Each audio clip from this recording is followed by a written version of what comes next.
Rahasia Adikku Part 2. Assalamualaikum warahmatullahi wabarakatuh. Apa kabar Bunda? Semoga Allah selalu memberikan kebahagiaan. Naya, sini kamu. Panggil ayah dengan nada bicaranya yang sudah tak enak. Perasaanku jadi tidak karuan. Pasti hal itu akan dibahas lagi. Kamu tahu kan?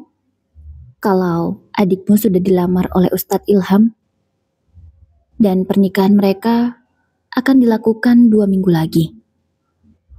Kamu gimana? Apa kamu tidak malu dilangkahi adikmu? Tanya ayah.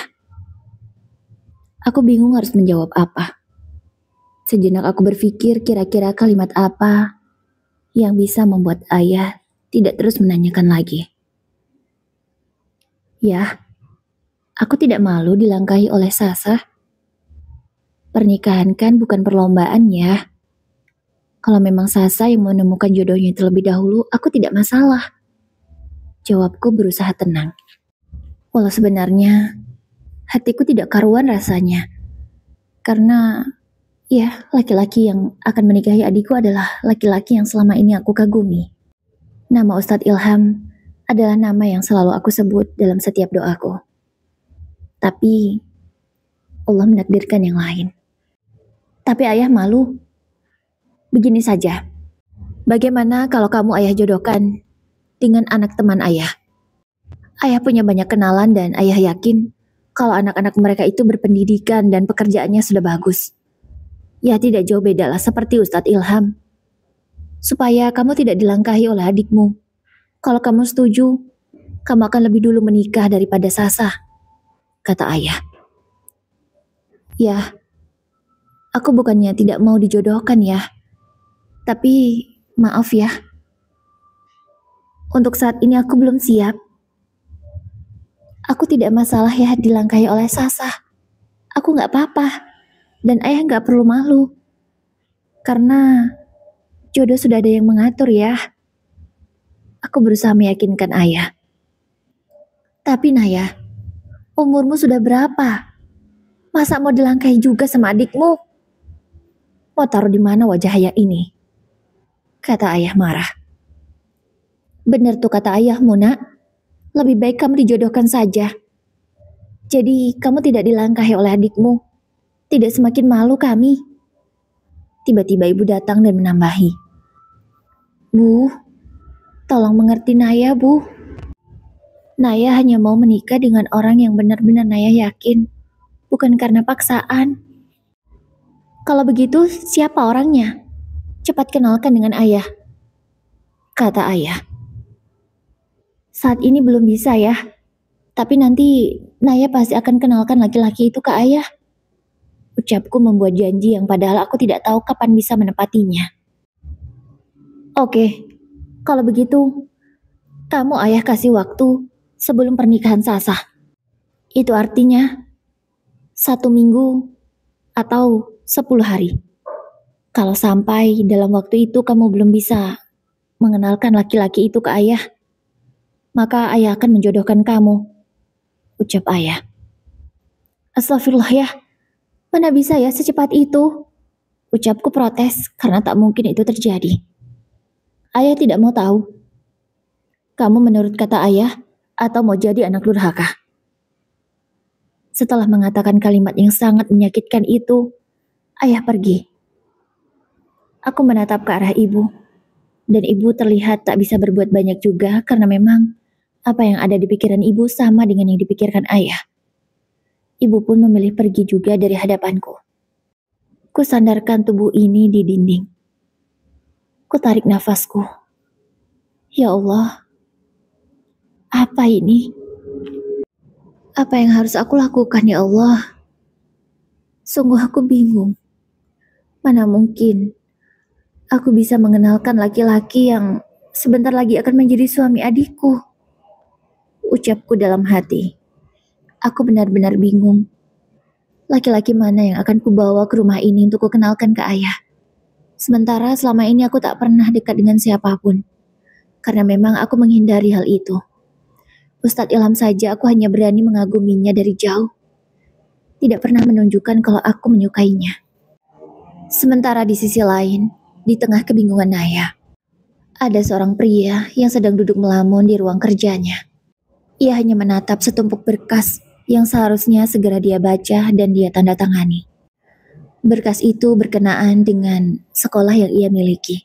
Lebih tepatnya adalah sekolahan milik keluarganya yang didirikan oleh ayahnya sejak 15 tahun yang lalu. Assalamualaikum.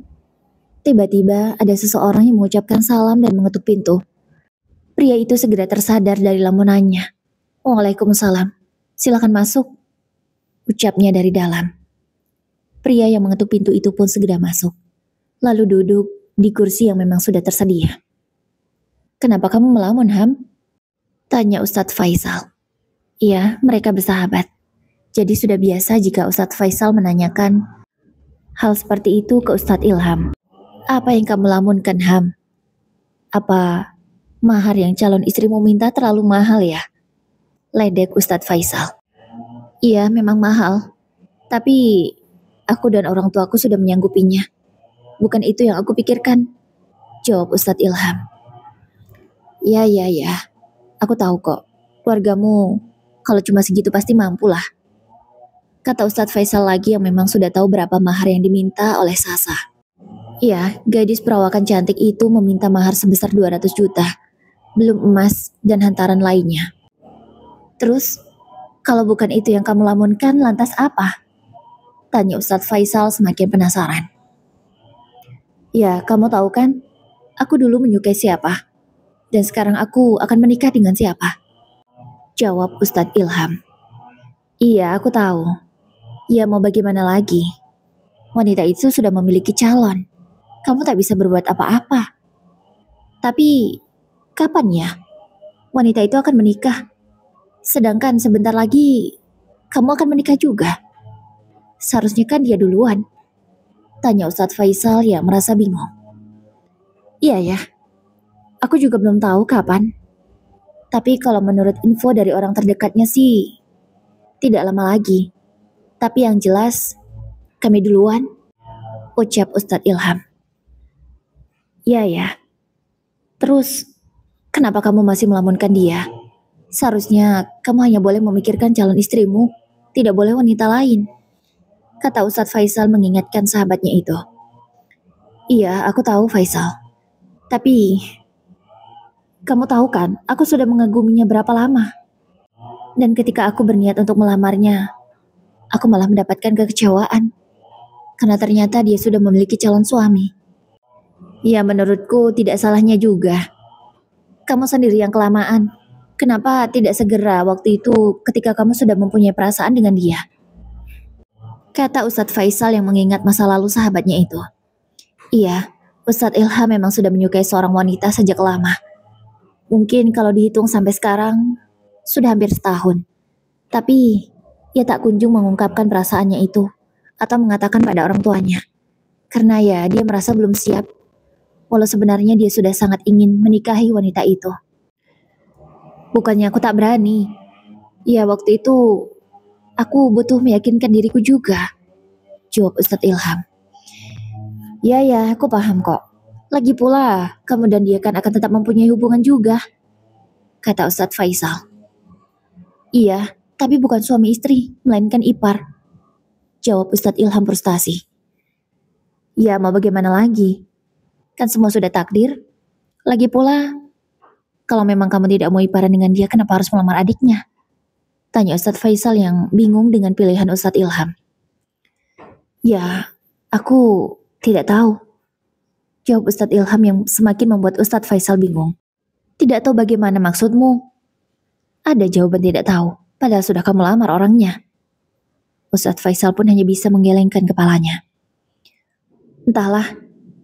Ya, aku jalani saja.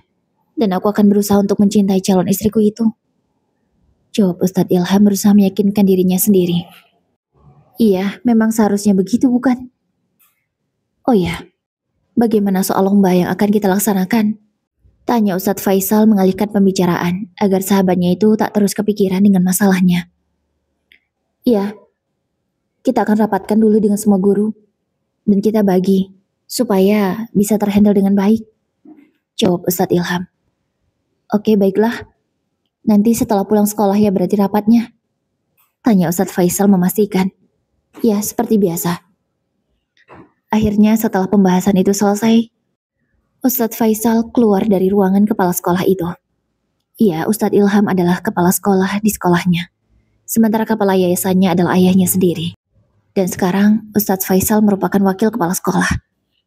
Sesuai dengan instruksi kepala sekolah, Ustadz Faisal mengumpulkan semua guru untuk melaksanakan rapat yang berkenaan dengan pelaksanaan lomba yang sebentar lagi akan dilaksanakan. Sebab banyak sekali yang harus dibahas. Karena mereka menjadi tuan rumah. Jadi banyak peserta dari sekolah lain juga. Rapat itu berlangsung cukup lancar. Kurang lebih 2 jam baru selesai. Semua guru sudah mendapatkan tugasnya masing-masing dan harus bertanggung jawab. Entah sengaja atau memang kebetulan, Ustadz Faisal dan Ibu Naya mendapatkan tugas yang sama, yaitu menghandle anak yang akan mengikuti lomba tahfiz. Ustadz Faisal bertanggung jawab terhadap siswa laki-laki dan Ibu Naya siswi perempuan. Mereka harus saling bekerja sama supaya anak-anak bimbingan mereka bisa memenangkan lomba ini. Sementara Ustadz Ilham sendiri mendapatkan bagian sebagai penanggung jawab karena beliau adalah kepala sekolah.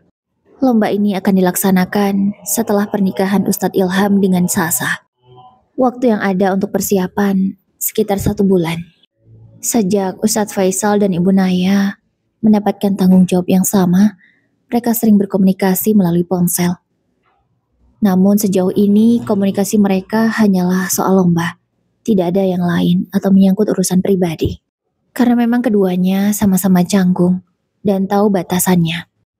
Tidak terasa, seminggu sudah berlalu. Dan ayah dari Naya sudah menanyakan mana laki-laki yang akan ia kenalkan. Naya tentu belum tahu siapa orangnya. Karena memang dia tidak dekat dengan siapapun. Hari itu ketika di sekolah, saat Ustadz Faisal ingin membahas sesuatu yang penting perkenaan lomba dengan Ibu Naya. Namun Ibu Naya malah melamun, memikirkan bagaimana nanti malam ia harus menghadap ke ayahnya. Ibu Naya, maaf Bu Naya. Panggil Ustadz Faisal sekali lagi. Barulah Bu Naya tersadar dari lamunannya. Astagfirullah, maaf Ustadz, saya melamun. Ucap Naya tak enak. Tidak apa-apa. Kalau boleh tahu apa yang sedang Ibu lamunkan? Tanya Ustadz Faisal kepo. Tidak ada Ustadz. Hanya sedikit masalah saja. Jawab Naya. Tentu dia tak mungkin jujur dengan apa yang sedang ia pikirkan. Bisa malu dia. Selesai dari itu, Naya kembali ke ruangannya. Ia melamun lagi. Karena benar-benar buntu. Bagaimana nanti malam ia menghadap ke ayahnya yang sudah menanyakan mana calon suaminya. Nay, kamu kenapa sih? Kuperhatikan dari tadi melamun terus. Nanti kesambet loh. Ucap Ustazah Fatia mengingatkan temannya itu. Aduh, jangan deh. Aku lagi bingung nih. Jawab Naya. Ustazah Fatia yang kepo langsung duduk di sebelah temannya itu. Emang kamu lagi punya masalah apa? Boleh dong cerita sama aku. Kata Ustazah Fatia. Tapi kamu jangan ngomong sama siapa-siapa ya. Aku malu banget. Mungkin dengan bercerita kamu bisa memberi solusi. Ucap Naya berharap. Ya sudah, ceritakan saja. Pelan-pelan saja bicaranya agar tidak ada yang mendengar. Ustazah Fatia berbisik dengan Naya. Jadi begini, aku bingung nanti malam. Ayahku mengharuskan aku membawa calon suamiku. Tapi aku tidak punya. Jadi aku bingung. Aku harus gimana ya? Ucap Naya menjelaskan masalahnya ke Ustazah Fatia. Astagfirullah, kenapa bisa seperti itu sih? Lagi pula kenapa kamu menjanjikan sesuatu yang belum tentu bisa kamu kerjakan? Ustazah Fatia bingung dengan masalah Naya. Akhirnya Naya menceritakan dari awal kenapa bisa sampai seperti ini. Astagfirullahalazim, kenapa ayahmu sampai seperti itu? Seharusnya dia memberi semangat untuk putrinya, bukan malah begini. Kata Ustazah Fatia tidak menyangka dengan kejadian yang dialami oleh Naya. Atau begini saja, kamu kan sedang bekerja sama dengan Ustadz Faisal. Apa tidak minta tolong beliau saja? Tanya Ustazah Fatia. Maksudnya minta tolong gimana? Aku minta tolong dicarikan jodoh gitu oleh Ustadz Faisal. Tanya Naya yang bingung. Bukan, maksudku begini. Ustadz Faisal kan single. Kamu single. Kenapa tidak pura-pura dulu? Bukan ingin berbohong ya, maksudnya ini agar ayahmu tidak menanyakan terus. Ustazah Fatia berusaha memberi solusi. Mana bisa seperti itu, Ustazah? Kamu tahu tidak, aku itu bukan hanya disuruh membawa laki-laki saja ke rumah dan dikenalkan ke ayahku, tapi juga harus menikahiku, kata Naya. Apa? Menikahimu? Wah, repot juga ya. Kalau gitu nggak bisa pura-pura dong, ucap Ustazah Fatia. Ya nggak bisalah, lagi pula aku tidak mau berbohong. Tidak berkah hidupku, kata Naya. Ya, maaf ya, aku malah kasih saran yang salah. Kalau gitu aku juga bingung. Gimana caranya?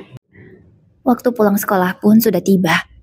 Semua murid sudah pulang, dan kini tinggal guru-gurunya. Sesampainya di rumah, Fatia langsung mencari keberadaan suaminya yang memang sudah pulang kerja terlebih dahulu. Abi, Umi mau cerita, ucap Fatia sangat antusias. Fatia tanpa ragu menceritakan masalah yang dialami oleh Naya. Terus, tanya suaminya. Ya, kira-kira Abi punya solusi tidak? Tanya Fatia. Apa perlu Abi katakan ke Ustadz Faisal? Tanya suami Fatia. Ya, mungkin. Mana tahu Ustadz Faisal mau menikahi Naya. Sepertinya sih Ustadz Faisal juga menyukai Naya.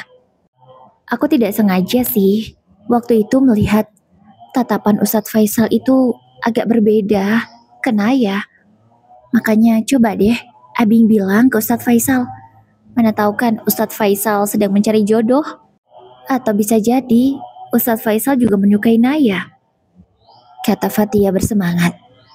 Akhirnya malam itu, suami Fatia, Adam, menelpon Ustadz Faisal untuk membicarakan masalah ini. Ustadz Faisal yang mendapatkan berita seperti itu tentu terkejut. Apalagi selama ini yang Ustadz Faisal tahu kalau Naya itu sudah memiliki calon suami. Apa, Dam? Maksud kamu, Naya harus membawa calon suaminya besok malam? Iya. Kira-kira kamu punya solusi tidak? Atau mana tahu kamu ingin melamarnya? Ya, kalian kan sama-sama single, kata Adam. Tapi setauku Naya itu sudah memiliki calon suami, ucap Faisal. Adam pun jadi bingung. Segera ia memanggil istrinya untuk memastikan berita ini. Belum, Bi. Setauku Naya itu belum punya calon suami. Kalau dia sudah punya, kenapa dia harus bingung untuk membawa laki-laki mana yang ia akan kenalkan ke ayahnya? Kata Fatia. Iya juga ya. Kenapa dia harus bingung kalau memang sudah punya calon suami? Adam pun langsung bertanya ke Faisal. Ia mendapatkan informasi seperti itu dari mana? Dengan polos, Faisal pun menjawab kalau ia tahu dari Ilham. Dan Ilham tahu dari orang terdekat Naya. Mereka pun semua bingung. Dan akhirnya Faisal mengakhiri panggilan telepon karena ia akan segera menelpon Ilham. Assalamualaikum Ham, kamu di mana? Bisa ketemu sekarang? Ucap Ustadz Faisal setelah sambungan telepon mereka terhubung. Harus sekarang? Tanya Ilham. Iya sekarang, ada sesuatu yang penting. Pokoknya aku tunggu di kafe biasa. Akhirnya kedua sahabat yang sudah lama berteman itu pun bertemu. Faisal menceritakan semua yang dia dengar dari Adam dan istrinya. Apa? Jadi maksud kamu kalau sebenarnya Naya itu belum punya calon suami? Iya. Itu Ustazah Fatia yang bilang. Setauku, Ustazah Fatia itu cukup dekat dengan Naya. Bahkan, ia tanpa ragu tuh menceritakan masalahnya dengan Ustazah Fatia. Itu berarti yang dikatakan oleh Naya kan jujur. Ilham diam sejenak. Dia mulai teringat dengan ucapan orang yang sangat ia percaya. Jadi, apa yang dibilang Sasa itu bohong menurutmu? Tanya Ilham. Aku tidak tahu. Tapi begini, kalau memang Sasa jujur seharusnya Naya sudah menikah terlebih dahulu kan daripada kalian? Ini malahan yang paling jelas adalah rencana pernikahan kalian. Bukan rencana pernikahan Naya dan calon suaminya. Logikanya, Naya itu kakaknya. Seharusnya dia dulu yang menikah, karena mereka sama-sama perempuan. Kata Faisal. Iya juga ya. Terus, aku harus gimana? Kini Ilham malah terlihat seperti laki-laki bodoh yang tidak bisa berpikir. Aku tanya ke kamu, Ham. Kamu yakinnya mau menikah sama siapa? Tetap lanjut untuk menikahi Sasa atau Naya? Kalau memang kamu ingin melanjutkan pernikahanmu dengan Sasa, silahkan. Aku, sebagai sahabatmu, akan selalu mendukung apa pilihanmu. Kata Faisal memberi dukungan ke sahabatnya itu. Aku tidak tahu. Aku bingung kalau sudah begini. Kamu kan tahu, aku sudah sejak lama menyukai Naya. Bahkan aku sangat patah hati ketika mengetahui kalau dia sudah memiliki calon suami. Dan aku tahu informasi itu dari Sasa, adiknya sendiri. Aku bingung sekali. Ini maksudnya apa? Astagfirullahaladzim. Kamu kepikiran gak sih? Kalau ternyata Sasa itu membohongi kamu karena ia mengatakan bahwa kakaknya sudah memiliki calon suami.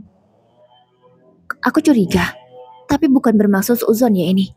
Jangan-jangan Sasa sengaja mengatakan itu kepada semua orang agar tidak ada yang melamar kakaknya, supaya dia yang bisa menikah duluan. Bisa begitu kan? Kata Faisal mulai mencurigai Sasa. Iya juga. Terus, aku harus gimana ini? Lebih baik kamu selidiki dulu. Kamu cari tahu kebenarannya. Dan jangan sampai kamu menikahi seorang perempuan yang pembohong. Karena sudah dapat dipastikan, ia akan terus melakukan kebohongan-kebohongan yang lain. Ingat itu, kata Faisal memperingati sahabatnya. Malam itu pun pembicaraan mereka selesai. Mereka pulang ke rumah masing-masing. Keesokannya, Ilham langsung menceritakan apa yang ia peroleh dari Faisal kepada kedua orang tuanya. Tentu kedua orang tuanya sangat terkejut, karena mereka juga tahu wanita mana yang terlebih dahulu akan dilamar oleh Ilham. Dan mereka juga tahu betul bagaimana patah hati anak mereka itu ketika mengetahui kalau wanita yang dicintainya ternyata sudah memiliki calon suami. Kamu tenang saja, ayah akan pastikan berita ini kepada orang tua Naya terlebih dahulu. Setelahnya, baru kita pikirkan langkah berikutnya.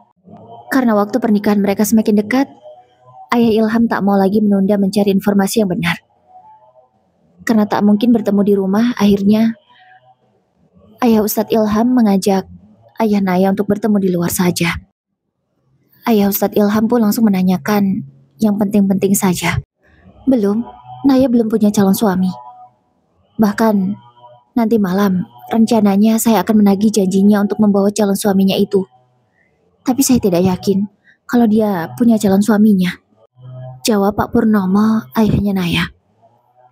Itulah yang membuat kami bingung. Jadi sebenarnya seperti ini. Sebelumnya, Ilham itu ingin melamar Naya. Tapi Ilham dapat informasi dari adiknya, yaitu Sasa, kalau Naya sudah memiliki calon suami. Makanya Ilham tak jadi melamar Naya. Dan dia berniat untuk melamar Sasa saja. Karena Ilham berpikir kalau Sasa dan Naya itu sama. Yang Ilham sukai adalah kepribadian Naya yang sederhana. Dan Ilham berpikir kalau Naya juga sama seperti kakaknya. Ayah Ustadz Ilham menceritakan yang sebenarnya. Apa? Jadi seperti itu yang dikatakan oleh Sasa. Ia mengatakan kalau kakaknya sudah memiliki calon suami. Tanya Pak Pur tidak percaya. Iya Pak, memang seperti itu. Itu makanya Ilham sangat patah hati. Jawab Ustadz Ibrahim. Baiklah Pak Ibrahim. Saya akan langsung tanyakan ke Sasa anak saya. Supaya semua ini jelas. Saya juga tidak mau kalau sampai anak saya berbohong kepada orang seperti ini. Terima kasih. Saya minta maaf. Dan saya sudah siap kalau memang Ilham akan membatalkan pernikahan ini. Saya paham. Dibohongi itu tidak enak. Dan kalau saya jadi Ilham pun tak akan melanjutkan pernikahan ini karena sudah dibohongi oleh calon istri. Ucap Pak Pur dengan sangat yakin. Akhirnya hari itu setelah pertemuan mereka selesai, Pak Pur langsung pulang ke rumah dan menanyakan langsung ke Sasa. Apa maksud kamu mengatakan pada Ilham Kalau kakakmu sudah punya calon suami? Tanya Pak Pur dengan tegas ke putri bungsunya itu. Sasa hanya bisa diam. Dia seolah tak punya jawaban. Jawab Sasa. Tanya Pak Pur sedikit emosi. Saat ini Naya belum pulang dari sekolahnya.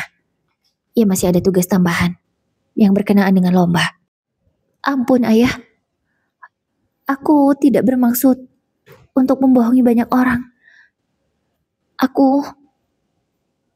Sasa sangat takut untuk menjawab. Karena dia harus jujur atas kebohongan yang dia buat selama ini. Jawab dengan jujur Sasa. Ayah tidak pernah mengajarkan kamu berbohong. Katakan yang sebenarnya. Ucap Pak Pur semakin emosi. Begitu juga dengan ibu. Ibu terlihat marah, namun hanya bisa menangis. Karena setelah mengetahui fakta yang sangat mengejutkan ini, putri yang selama ini dia sayangi dan dia banggakan, malah membohongi banyak orang. Sasa langsung bersimpuh di kaki Pak Pur. Ia meneteskan air matanya. Ayah, ampuni Sasa ya.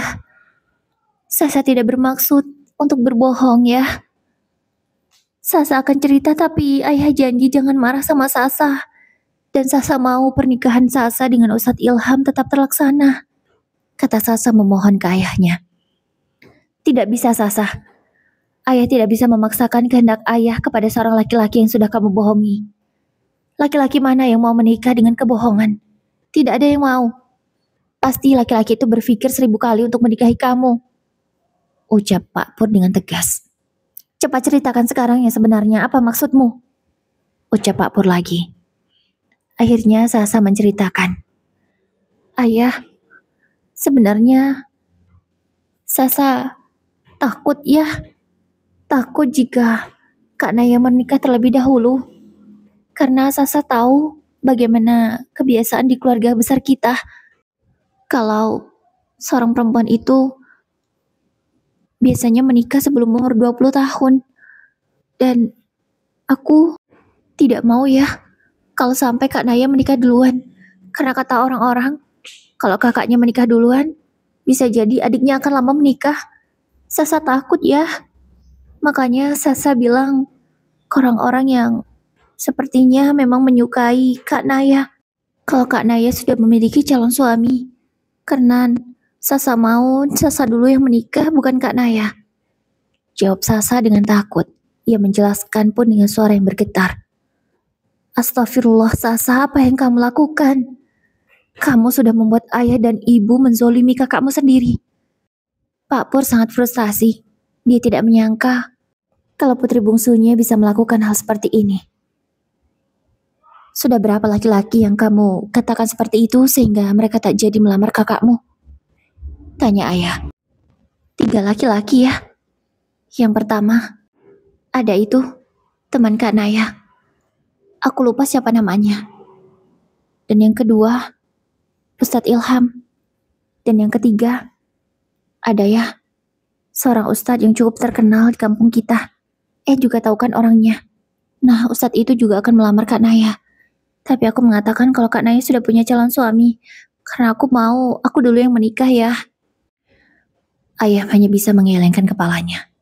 Dia pikir selama ini tak ada laki-laki yang mau melamar anak pertamanya itu. Tapi ternyata malah anak bungsunya yang menghalanginya. Sudah cukup Sasa. Tidak usah kamu lanjutkan lagi. Ayah sudah tahu yang sebenarnya. Sekarang, ayah akan tanya langsung kepada keluarga Ustadz Ilham. Apakah masih mau melanjutkan pernikahan kalian? Akhirnya, Pak Pur terpaksa jujur kepada keluarga Ustadz Ilham. Pak Ibrahim mencoba untuk memaafkan kesalahan itu. Dan mereka akan datang ke rumah Pak Pur lagi untuk membicarakan ini lebih lanjut. Sekalian, bagaimana keputusannya. Di sore hari, Naya baru pulang dari sekolah. Ia melihat situasi rumah yang agak berbeda. Dia juga melihat mata ibunya yang memerah. Ibu kenapa? Kelihatannya habis menangis. Ada masalah apa, Bu? Tanya Naya khawatir dengan ibunya. Ibu minta maaf, Nak. Tiba-tiba ibu menjawab seperti itu. Minta maaf kenapa, Bu? Ibu salah apa? Ibu tidak pernah salah. Jawab Naya sambil tersenyum. Ibu salah. Ibu banyak dosa sama kamu, nak. Maafkan ibu. Ibu semakin menangis. Ia memeluk putrinya dengan erat. Iya, Bu, tapi ibu salah apa? Ibu tidak punya salah. Naya yang salah, Bu, sebagai anak. Naya sudah banyak dosa ke ibu. Ucap Naya. Ia pun ikut menangis. Karena teringat kalau ia pernah membantah ucapan ibunya. Tidak, nak. Ibu terus mengatakan itu. Hingga akhirnya, ibu berani jujur dan menceritakan semuanya. Astagfirullahaladzim. Jadi selama ini, Naya tidak percaya kalau adiknya sendiri yang melakukan itu. Iya, maafkan adikmu ya. Ibu tidak tahu kenapa bisa dia melakukan itu. Padahal selama ini kita tak pernah mengajarkan adikmu berbohong. Ucap ibu. Ia sangat merasa bersalah dengan putri sulungnya. Tak apa-apa, Bu. Semua sudah takdir. Naya insya Allah ikhlas menerimanya. Mudah-mudahan Ustadz Ilham tidak membatalkan pernikahannya ya, Bu. Kata Naya berharap. Ya Allah, kamu masih bisa selegowo ini, nak. Kata ibu tidak percaya dengan putrinya itu. Ya, Bu. Naya gak apa-apa. Naya sudah ikhlas, Bu. Ini cobaan untuk Naya. Mudah-mudahan dengan ini Allah mengangkat derajat Naya. Kata Naya. Dia benar-benar sangat tulus. Ibu tak bisa membendung kesedihannya. Ia benar-benar merasa sangat bersyukur karena memiliki putri sepengertian Naya. Malamnya, keluarga Ustadz Ilham pun datang karena mereka tak mau menunda-nunda lagi membicarakan masalah ini. Naya hanya ada di kamar saja. Dia tidak keluar. Meskipun ia mencoba untuk menerima, tapi sakit hati kan tetap ada. Dia butuh waktu untuk menenangkan diri. Dia juga sudah siap dengan apapun yang terjadi. Terutama jika Ustadz Ilham tetap melanjutkan pernikahannya dengan Sasa. Apalagi dia sudah tahu kalau sebenarnya Ustadz Ilham akan melamarnya, bukan melamar Sasa. Ya Allah, aku ridho dengan semua takdirmu.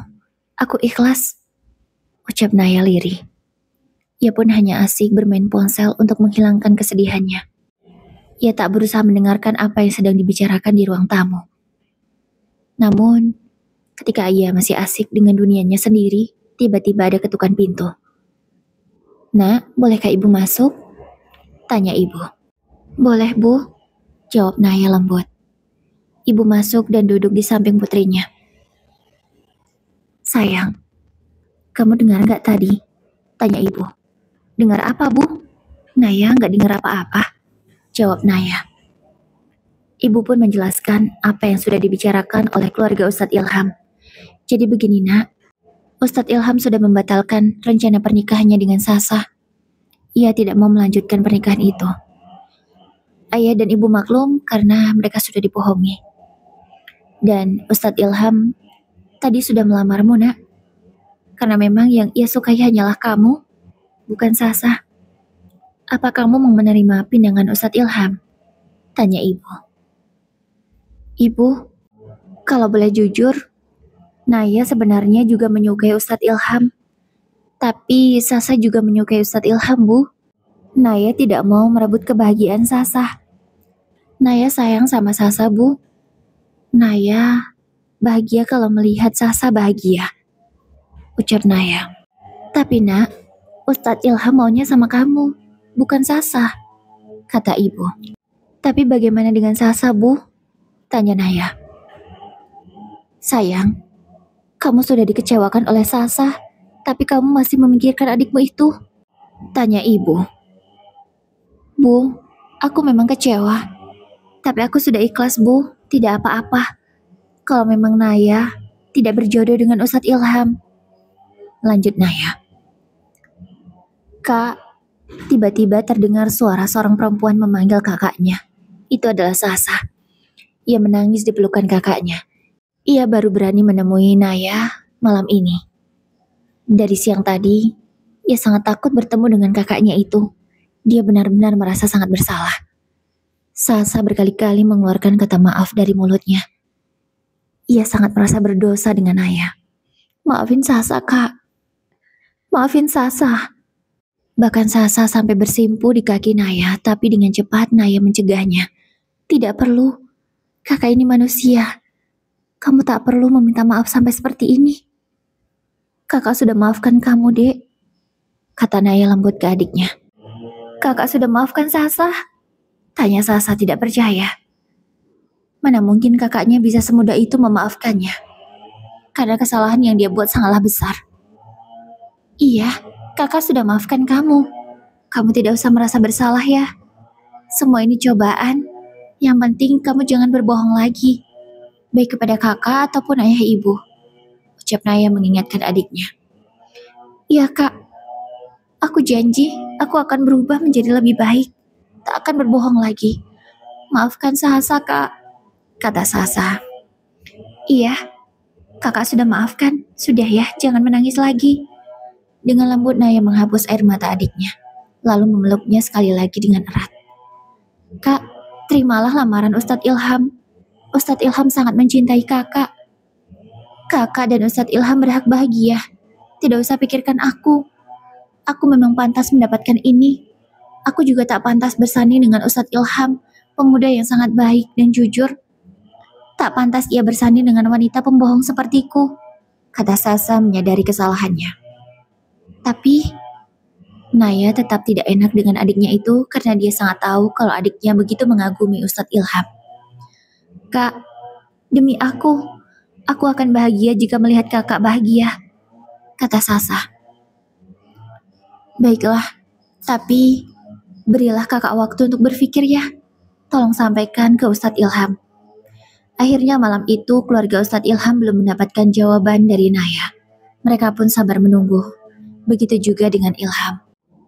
Di sekolah, sulit Ilham untuk menjalani hari-hari seperti biasanya. Dia resah, apalagi ketika berpapasan dengan Naya. Lisanya seakan ingin bertanya bagaimana jawabannya, tapi tak mungkin ia melakukan itu. Naya pun terkesan cuek dengan Ustadz Ilham. Nay, bagaimana jawabanmu? Kalau tidak salah, tinggal 5 hari lagi ya, menjelang tanggal yang sudah dipilih oleh orang tuamu untuk pernikahan Sasa dan Ilham, tanya Fatia. Iya, tapi aku belum tahu jawabannya apa. Aku tidak enak dengan Sasa. Kenapa tidak enak? Bukankah Sasa... Iya, aku tahu. Aku sudah memaafkannya kok, jawab Naya. Masya Allah, Nay, kamu luar biasa. Kalau aku jadi kamu belum tentu bisa selegowo kamu, puji Fatia. Udahlah, tidak usah terlalu memuji. Aku hanya manusia biasa yang pasti akan melakukan kesalahan juga seperti Sasa. Jadi, aku akan tetap memaafkan siapapun yang membuat kesalahan kepadaku karena aku berharap kalau aku juga akan dimaafkan jika aku membuat kesalahan suatu hari nanti, ucap Naya dengan bijak. Naya pun sudah berkali-kali sholat istikharah untuk mendapatkan petunjuk. Hingga akhirnya, tepat di tanggal pernikahan yang seharusnya dilaksanakan untuk acara pernikahan Sasa dan Ilham, Pak Ibrahim bertanya kepada Pak Purnomo. Tanya Pak Ibrahim. Sebentar ya Pak, saya tanyakan dulu ke putri saya, jawab Pak Pur. Pak Purnomo masuk ke dalam kamar Naya. Dia dengan lembut bertanya ke putrinya. Pak Pur juga sudah meminta maaf ke putrinya itu atas sikapnya selama ini. Nak, keluarga Ilham meminta jawaban. Bagaimana jawabanmu? Insya Allah ya, jawab Naya. Insya Allah bagaimana? Diterima atau tidak? Tanya Pak Pur. Insya Allah ya. Naya menerima lamaran Ustadz Ilham, jawab Naya. Akhirnya jawaban itu keluar juga dari mulut Naya. Dengan semangat Pak Pur langsung menghubungi Pak Ibrahim untuk memberitahukan jawaban ini. Tentu saja Pak Ibrahim sangat bahagia, terutama Ilham. Iya, persiapan yang seharusnya untuk pernikahan Sasa dan Ilham kini beralih menjadi persiapan pernikahan Naya dan Ilham. Tapi tidak di tanggal yang sama, melainkan tanggalnya mundur 1 minggu setelahnya. Pak Pur memang cukup malu dengan keluarga besarnya, tapi dia sadar bahwa lebih baik dia malu daripada harus menyakiti putrinya terus-menerus. Dan dia yakin kalau ini hanya akan berlangsung beberapa saat. Setelah pernikahan Ilham dan Naya berlangsung, pasti semuanya juga sudah akan lupa. Seminggu kemudian, pernikahan Naya dan Ilham sudah siap 100%. Malam nanti adalah acara ijab kabul mereka. Sasa meskipun sangat mengagumi Ustadz Ilham, tapi ia sudah berusaha melupakan laki-laki itu. Ia sangat antusias membantu mempersiapkan pernikahan kakaknya. Dan akhirnya pihak mempelai lelaki yang sudah ditunggu sejak tadi tiba. Acara ijab kabul pun akan segera dimulai dengan lantang dan lancar. Ustadz Ilham mengucapkan ijab kabul di hadapan penghulu dan orang tua dari Naya. Selamat ya kak, akhirnya kakak dinikahi oleh orang yang kakak cintai. Ucap Sasa memberi selamat ke kakaknya. Terima kasih dek, kakak doakan semoga kamu segera menemukan jodohnya ya. Jawab Naya. Iya kak, amin. Yang penting kakak sekarang bahagia, aku senang. Sasa pun menangis. Ia sangat bahagia karena kakaknya sudah menemukan tambatan hatinya. Setelah acara resepsi, Naya langsung diboyong oleh Ustadz Ilham ke rumah mereka. Ya, Ustadz Ilham sudah memiliki rumah sendiri. Karena memang maunya Ustadz Ilham setelah menikah, mereka hanya tinggal di rumah berdua, membina rumah tangga bersama dengan pemikiran mereka sendiri. Ya bisa dibilang untuk belajar mandiri. Tak lama setelah pernikahan mereka, kurang lebih 2 bulan, Naya dinyatakan positif hamil. Iya, mereka akan segera menimang anak pertama mereka. Semua keluarga tentu sangat bahagia. Karena ini adalah cucu pertama di keluarga Pak Pur dan di keluarga Pak Ibrahim. Di kehamilan Naya yang ke-7 bulan, ada kabar gembira. Selain kandungan Naya yang sehat walafiat, ada kabar gembira lagi di mana Sasa dilamar oleh seorang pria. Pria itu tak lain dan tak bukan adalah Ustadz Faisal. Iya, sahabat Ustadz Ilham. Ustadz Faisal tertarik dengan Sasa karena sekarang ia jauh berbeda. Penampilannya sudah lebih syar'i daripada dulu. Selain penampilan, ia juga senang dengan kepribadian Sasa yang mau mengakui kesalahan, meminta maaf, dan mau berubah. Ustadz Faisal menerima semua kekurangan Sasa, begitu juga dengan Sasa. Tak menunggu waktu lama. Seminggu setelah acara lamaran itu, mereka pun menikah. Tentu Ilham dan Naya juga sangat bahagia. Begitu juga dengan orang tua mereka masing-masing. Akhirnya Pak Pur dan Ibu sudah bisa menikahkan kedua putri mereka dengan laki-laki yang insya Allah agamanya baik dan juga bertanggung jawab. Begitulah kisah Naya dan Sasa.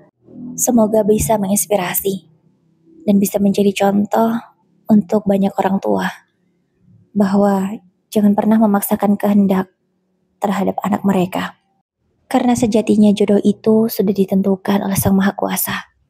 Tinggal kita berusaha yang terbaik dan memperbaiki diri agar Allah memberikan kita jodoh yang baik juga.